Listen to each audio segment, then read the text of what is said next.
Hello everyone, this is Dragon, and welcome back to another episode of Fire Emblem Heroes. So you can hear my voice is a little derped up, and we'll talk a bit about that when we get straight into the replays here. So pretty much just a long week, super busy. You can see we didn't do too well on Ether's offense either. It's mostly because most of the matches I just had no time.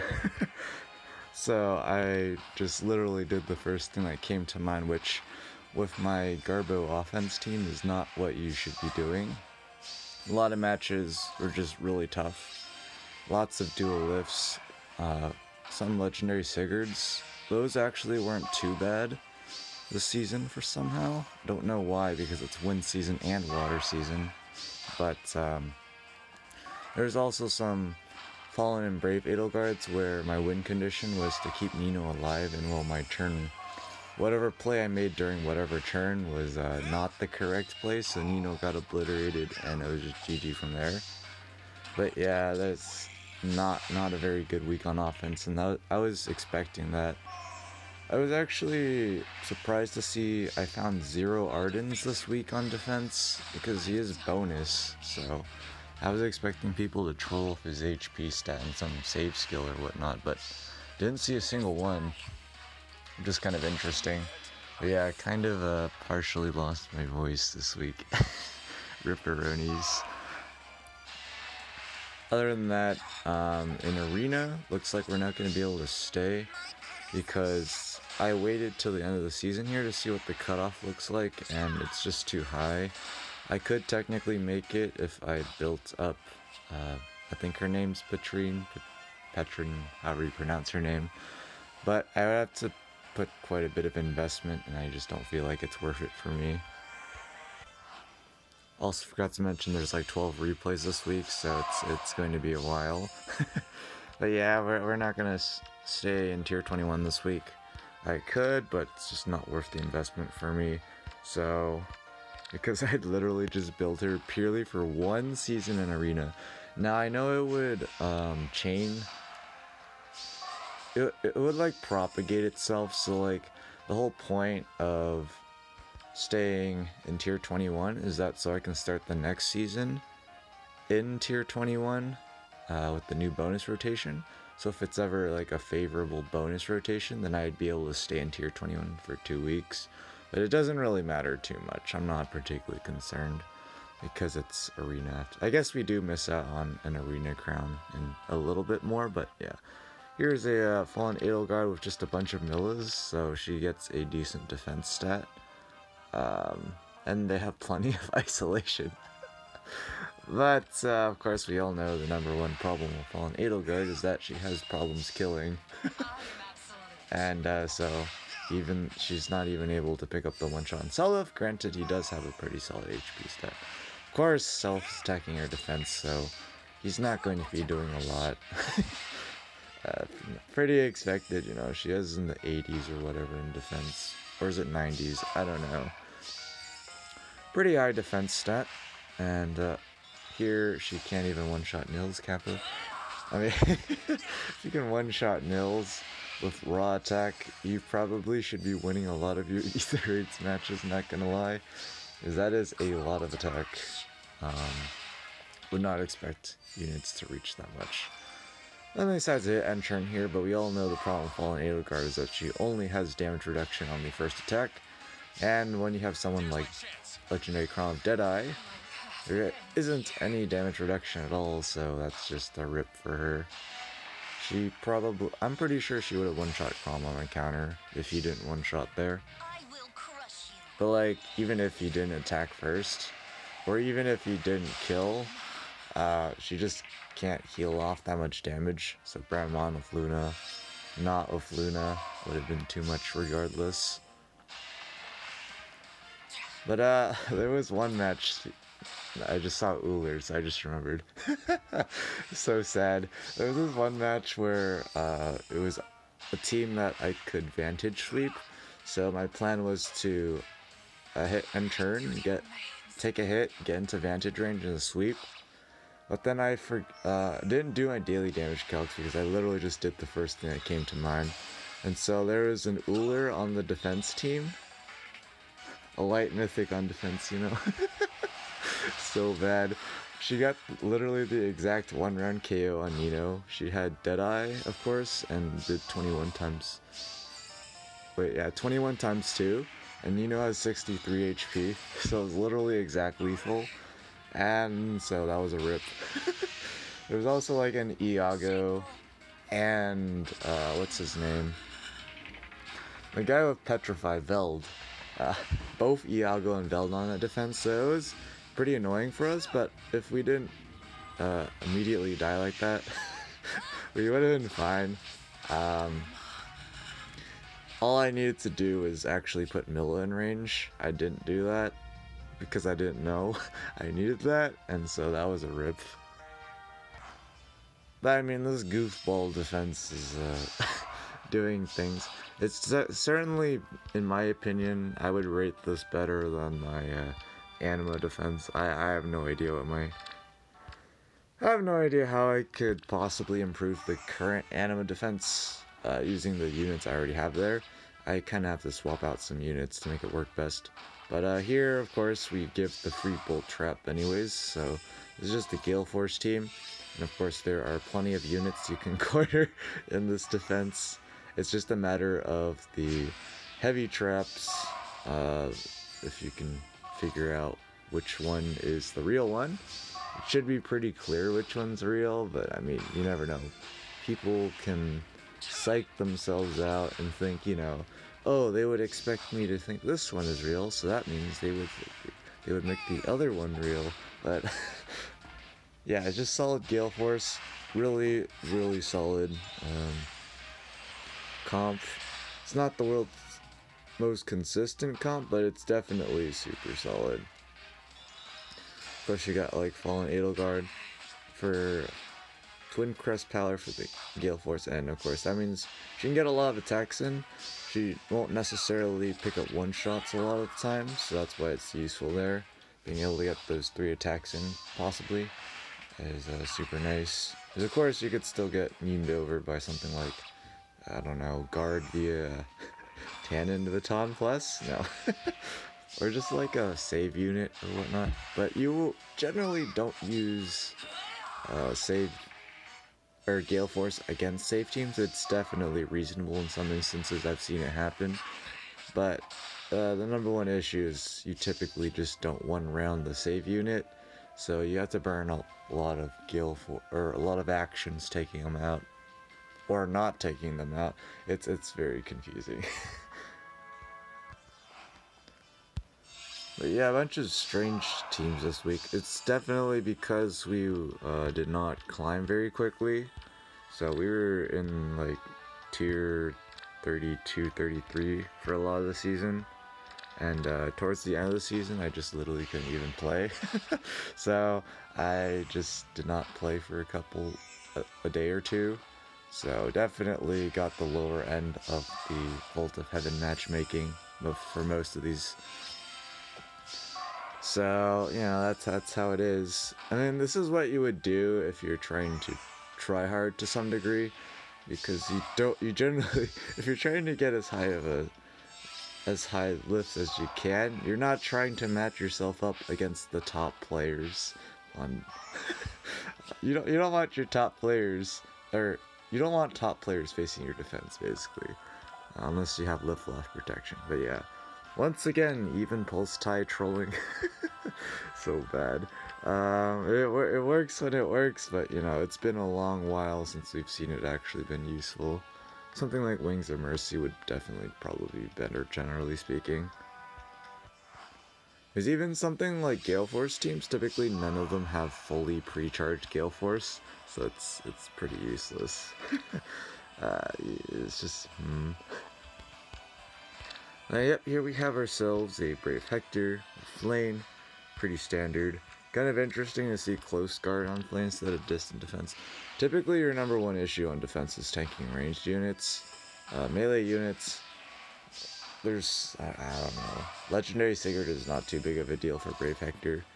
I guess it'd be more of an issue of not picking up the kill if some really jank shenanigans happen. I've seen some things. But yeah, it looks like they're just going to hit end turn with Brave Hector. Seems pretty reasonable. Yeah, Bolt Tower even here. But of course we have Healing Tower. Don't know why exactly they put Milla up there next to Hector's, but doesn't matter too much. Problem just with Deadeye, if you don't stack enough defense on Hector, you're just going to take a lot from Deadeye, and you're not going to, he doesn't even kill here.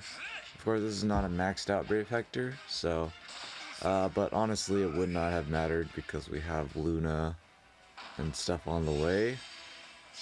It might have mattered, I don't know, there is Flame for the damage reduction, but yeah, that just wasn't quite the right play to make there. Typically the strategy when you're trying to hit end turn on the left side of this map, you don't want to go all the way in, you just want to long bait most of the time. Especially if you have access to isolation via like Milla, Bright Fjorm. I mean, you can get Bright Fjorm to hit some of the relevant targets, but generally Milla is just better on this defense. Even though, of course, not buffs defense. No one really has too high of a defense stat to match with Milla. But yeah, my light offense team is just so garbage. I need to figure out a different team I could use that's more consistent. The number one thing I do want though is having a ranged carry, because melee carry, I feel like maybe we could, I feel like there's almost no way we could get away with using someone like Brave Hector as our only strategy. We would definitely win a decent chunk of our matches, but there is a crud ton of Wind Sweep, Fire Sweep, healers, and of course the classic bane of our existence, green units with no follow-up. That hit really hard because of course Brave Hector's everywhere, so people do consider engineering their defenses to check that. They did isolate one of our dancers here, so there isn't going to be any real follow-up from us here. They should just be able to clean sweep. Ullr's definitely pretty decent. Yeah, that 21 times 2 plus 21 is definite trauma from there, but her B skill is super nice. It's not the most ideal B skill. There's still stuff that would be super nice in there, but it definitely has a lot of stuff that a player phase ranged unit wants to have. Of course, she doesn't have stuff like damage reduction, so there's that, but if you don't get attacked, you don't need to have any damage reduction. Forehead. But this is just a pretty relative clean sweep, just using the fact that they have isolation. There's a lot of offense or tank teams tend to not have isolation. And even like these heavy player phase teams tend to not have isolation, but it is a very useful tech. It's just that you're using an entire slot for it, so it's a definite reason for why people don't bring such teams. Well, we have another interesting team here. A lot of teams just can't, a lot of people nowadays just do not have pulse smoke. Like maybe they might have Freya or whatnot, but if you don't play it smart, you can't even take advantage of pulse smoke here against my defense. But if anyone remembers, there's that one season where someone went all the way hard right to attack the 7th slot Brahmamon with Freya to hit pulse smoke on Crom, tank there. That was definitely along the right ideas for how you can approach a pulse smoke. Of course, you could just go in directly and go pulse smoke someone. But yeah, Brahmamon not really doing anything here. They're just gonna hit end turn and leave, but of course we all know what's going to happen. Literally happens every single time this happens. Crom just gets to obliterate Leon with Deadeye. Not much to say there. 126 damage is slightly a lot of damage. And we even take out the dancer now, so they don't have very many options for even sweeping the rest of the team if they could. And Seliph still exists, so they definitely have a lot of problems on their hands. Of course, Innis cannot one-shot Legendary Chrom here, but he can two-shots, so that's all you need. And he's able to survive Chrom because Chrom's attack is not enemy phase oriented. He's running Blade Session, so if he had any +6 attack from elsewhere, he would have picked up the kill, of course, but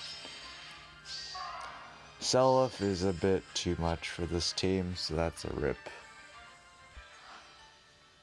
But yeah, we definitely need to fix up our offense team during late season if we want to actually start quote-unquote try-harding in Aetherids. We're still not actively actually trying to try hard because I do not know of any consistent Vault of Heaven player who only uses one offense team. At least brings only one offense team. Doesn't use escape ladder and all the silly things that we do in combination with each other. Not recommended. Highly not recommended for anyone actually trying to try hard. They have Column 4 Bolt Tower here, so they're able to take advantage of it. It doesn't really matter on Bramwan's perspective, but they just decide to leave, which definitely is incorrect. They don't have isolation, so the number one issue, of course, is going to be the follow-up. And Chrom's just going to absolutely obliterate Dual Lift. But Dual Lift is definitely hyper scary in basically every mode. He can actually survive a shot from Legendary Chrom in, say, Arena. He can even one-round KO Chrom in Aether Raids. It's pretty ridiculous what being a Rage Cab that stacks stats can do. The guaranteed follow-up attack is, of course, really solid. And with Pathfinder being a thing, that's why he's around so much on defense, because the Pathfinder just extends his range, and there's no way to get him more than 3 spaces away from allies if you're just purely trying to hit end turn, because the Pathfinder doesn't add to his movement, it just reduces movement cost. So only stuff like Legendary Sigurd proccing Holy Knight Aura can get Dual Lift to run out of his allies' range. And of course there's things like taking out all the other allies so that he's overextended, and then you can get him out of more than 3 spaces away from allies, but like if he's in formation, yeah, you can't really do that. Yeah, lots of teams this season, pretty common themes across the board like usual. I don't know if I want to do infantry pulse during, it just doesn't seem right during Astra and Anima, because there's so much hit and run in Astra and Anima, and it would have to be a more hybrid infantry pulse team where we would try to also have a threatening attack range, which honestly is not a thing. Here they just leave Peony in range of Bramamond. I don't know if they process that he could do that, but yeah, that spot is definitely a weak point of this defense. Intentionally, you can just casually, be right back. Alright, that was the phone ringing, 10 out of 10. But don't know if you could hear that, but Bramamond doing Bramamond things. Definitely liked putting sturdy impact on him. Of course it means his enemy phase suffers, but typically he doesn't have much of an enemy phase anyways, so I'm not particularly concerned about that. I think it was a good pick.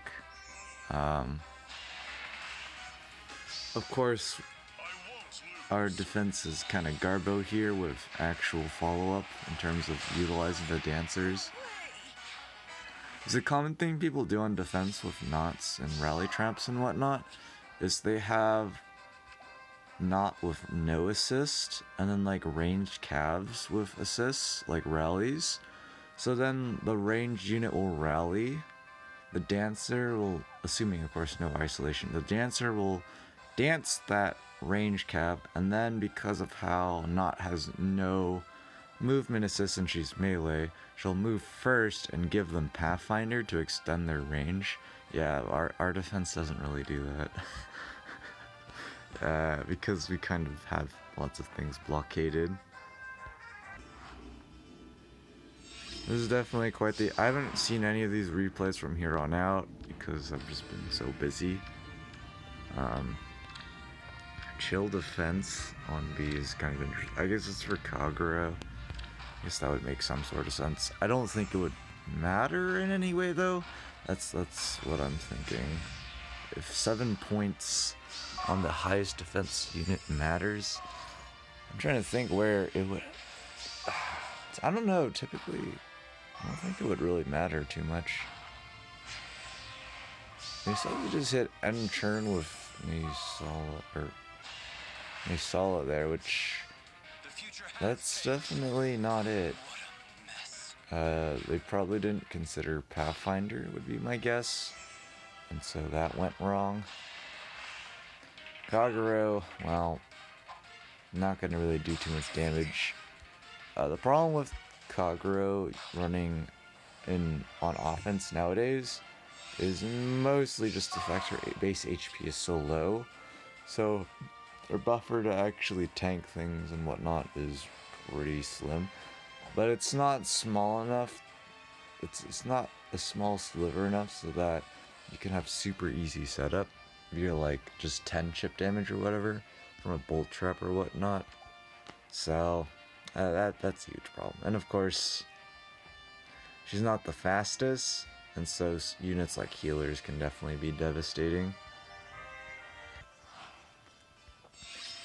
And here we are with this team. Interesting. And honestly, not gonna lie, for the upcoming arena season, kinda don't think we're gonna be staying both seasons regardless. I guess we could build up a unit for that, like build an arena. Because like Frederick's bonus, drugs bonus, but I don't have a lot of drugs. He just is... I used to have a lot of drugs. I used a lot of them for ward armor because I wasn't planning on building them initially. But then he's been bonus unit a couple times, or several times now, and I have not gotten many of him ever since way back when. Even though nowadays I summoned a crud ton on red, even just more recently, still don't have a lot of drugs, so rip.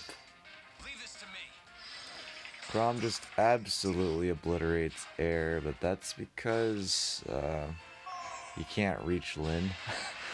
And now Surtur has more HP than Lyn, so of course he's going to go after Surtur. And Surtur thinks that's pretty ridiculous. Would tend to agree. Not's going after Lilna, so she doesn't even go where we would want her to go. But yeah, Crom is just really slow. The extra speed is more for super mid-tier speed and lower speed threats, pretty much. Other than that, the extra speed doesn't do too much. I'm actually kind of surprised I don't see as many legendary Sigurds on offense. I know he's definitely super annoying on defense for a lot of people, but I feel like that 4 movement, the +1 movement to allies and stuff just sounds theoretically useful in general. And he can hit pretty hard, so he can pick up kills. But speaking of which, yeah, I have not been following the latest trailers and stuff for the new units. I just took a look at it like a few minutes ago. We already talked about Legendary Makai, so we don't have to worry about that. But the new, I think it was genealogy units, they seem fine. I think the new harmonized, I believe is it Leaf? Pretty sure it's Leaf. Because he was with, I think, Seliph. Could be wrong. It's pretty solid. I'm guessing, yeah, they just did not prep to match up against Snot correctly. so that was not great. And probably the last replay of the week here. Okay, this is an interesting team. Legendary Ike being bonus is cool, but it's not Earth season, so you can't get any more stats. And in Ether raids, that's kind of a problem, especially the HP. In terms of the refines, I looked at them briefly. They're generally pretty solid. I think the number one thing is that most of them got what a lot of units nowadays just have automatically. So I don't know, it just didn't feel like as big of a deal. But it is there were definitely a lot of impactful upgrades. Like, what is it? Brave Alm, definitely a lot stronger now. Brave Camilla just basically got more stats, which for healers is pretty much what they're going to get most of the time if it's not a gimmick option. But yeah, I don't remember all the refines off the top of my head. I know Brave Elwa definitely is much stronger. Legendary Lyn definitely got a pretty solid upgrade, although I would have liked to see the conditional fire sleep apply to all units, but that's probably going too far. Yeah, it would probably make win season a little too oppressive, but with null follow-up and stuff, she can definitely be pretty oppressive. Or even you can just run lulls or whatnot, or just some other standard B skill. There's plenty of options for her now. Laws of Sosei too, and all the Legendary Hero remix stuff definitely helped her out. But let me just look at, just because I'm so scatterbrained, let's go look at the update information real quick. Brave Micaiah did not get too much help. I would say she definitely needed more, but good enough, I guess. Legendary Ephraim, I feel like, also didn't get enough, so rip. Definitely more solid, of course, but definitely could have used more.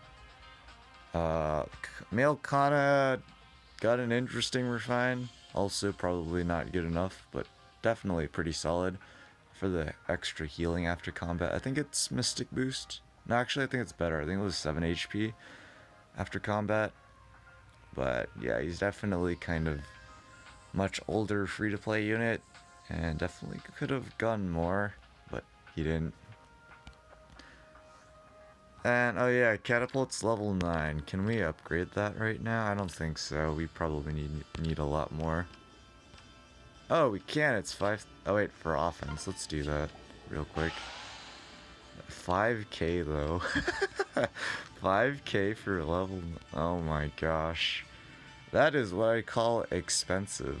Of course, none of the structures are level 9 right now, but that is pretty ridiculous.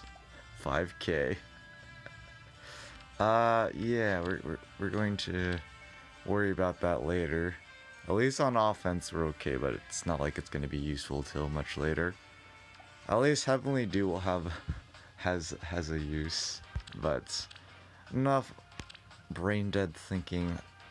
We're actually, of course, going back up to interval 20, and like I said, here I was just using this team, which doesn't score that high, so with random matches nowhere near what we need. Pretty decent on defense, but overall, Arena Assault got a pretty decent score, but it's water wind, so it's expected that 53-52 would not score very well, and just making sure I didn't forget to collect the Legion's battles from last season. Kinda don't remember. Yeah, 53-82. Down here is 53-60. Yeah, it's pretty... Cutoff's pretty much just like 2 points higher every match, pretty much. It's a bit more than that for this particular season, but... yeah, it's gonna be a very long time before we get back to top 50 Arena Assault. I don't know if we're ever gonna get back. Mjolnir Strike, unfortunately, oh, it's counter phase. Let's I actually did not pay attention to Mjolnir Strike at all. I know I did shield phase, and then I just dipped. But yeah, it looks like we were close, but we actually do need 854 to stay in tier 21, so again, it's going to be a while before we can consistently stay, because the cutoffs keep rising, and we just can't stockpile enough orbs to sustain keeping up, or sustain raising our scores enough to actually consistently stay in tier 21 Mjolnir Strike. Voting Gauntlet also have not been doing a lot. I was just doing the bare minimum, just the quests pretty much. And I'm on a Team Brave Ephraim. So somehow we're in the final round, and we actually have an okay chance to possibly win it, so that would be very meme. But anyways, enough rambling. We'll be back when the results drop in. Alright, it's almost reset, so we kinda gotta hurry. Because we gotta set our defense team and whatnot, I think. Yeah, because Mirabilis is bonus, so there's that to worry about. Dark Shrine. And I guess we'll go Panic Manor. I didn't select Panic Manor. Oh, because you have to get rid of Fire School. There we go. 10 out of 10. Yeah, not sure what we're doing here. We'll do something slightly different, but still Garbo. Actually, did end up randomly free summoning, what's her name, Ashera, off of the Legendary banner, Legendary Heroes banner. So I guess we have a bonus unit. Not that it matters because we're not in Volt, so don't think it's too consequential there. But 198's not too bad. Could be better, could be worse. Let's just go into Mjolnir Strike here. We demoted, of course. Should be able to easily get back in, because that's how it is, and we actually did win. Pog. Get those dragon flowers and stuff. It's Anima, so let's just set that and change the structure later when we actually do it. And Voting Gauntlets, I don't know what happened, so let's see. Yeah. Somehow Brave Ephraim trolled them all. I even forgot about Voting Gauntlet towards the end, so you can see I was on. Actually, you can't tell that I was on Ephraim's team. Well, I guess yeah, there's no way to tell, is there? Well, yeah. You'll just have to believe me, Cap.